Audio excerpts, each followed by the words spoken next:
Hi friends, welcome to Amudha kitchen. Amudha கிச்சனில் நீண்ட நாள் கழித்து நம்ம இன்றைக்கி ஒரு வீடியோ பார்க்க போகிறோம். அதாவது சமையல் வீடியோ சம்மந்தப்பட்டதுங்க ஃப்ரெண்ட்ஸ். இவ்வளோ நாள் சமையல் வீடியோ போடாதது காரணம் எனக்கு ஃபீவர் ஆகிட்டு 1 மந்த்து ரொம்ப உடம்பு சரியில்லாமல் போயிடுச்சு. அதனால் தொடர்ந்து குக்கிங் வீடியோ இனிமேல் போடுவேன். இன்றைக்கி ஒரு ஹெல்த்தியான டிப்ஸ் பார்க்கலாம். என்ன டிப்ஸ்ன்னு பார்க்கலாம். இந்த வெயில் காலங்களில் நமக்கு ரொம்பவே அதிகமாக நம்ம எவ்வளோதான் தண்ணி நம்ம சாப்பிட்டாலும் தண்ணி தாகம் இருந்துக்கிட்டே இருக்கும். நம்மளுடைய பாடி டீஹைட்ரேட் ஆகிடும். அது மாதிரி ஆச்சுன்னா ரொம்ப ஹீட்டு பாடியோட உடல் சூடு இன்க்ரீஸ் ஆகிடும். இன்க்ரீஸ் ஆகும்போது கண்கள் சிவந்து போகுது. அதே போல் உதடுகளில் வெடிப்பு, ஸ்கின்லாம் ரொம்ப ட்ரை ஆகுறது, இது போல் பிரச்சனைகள் நிறையவே வரும்.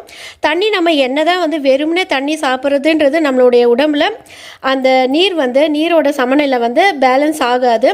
அதுக்கு ஒரு ஈஸியான மெத்தட் சொல்கிறேன் பாருங்கள்.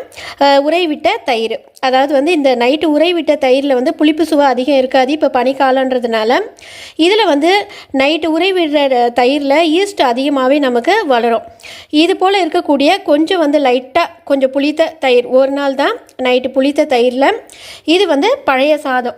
நைட்டு நம்ம ஒரு கைப்பிடி அளவாவது நம்ம சாதம் ஊற வச்சு வைக்கணும். தண்ணி ஊற்றி ஊற வச்சு வச்சோம்னா ரொம்பவே நல்லது. அது அந்த தண்ணி மட்டும்தான் இருத்து வச்சுருக்கேன். இந்த தயிரோட இந்த தண்ணியை சேர்த்து நமக்கு தேவையான அளவு சால்ட்டு சேர்த்து நல்லா அடித்து காலையில் டைமில் ஒரு 11 இல்லைன்னா 11:30 மணிக்கு நம்ம சாப்பிட்டு வந்தோம்னா நம்மளுடைய பாடி நல்லாவே அந்த சூடு தணிந்து நல்லா குளிர்ச்சி அடைவதோட நமக்கு நல்லாவே பாடி நல்லா கூலாக இருக்கிறது நம்மளால் ஃபீல் பண்ண முடியும். வெயில் காலங்களில் இது செய்யலாம். அதிகமாக தண்ணி தாகம் எடுக்காது.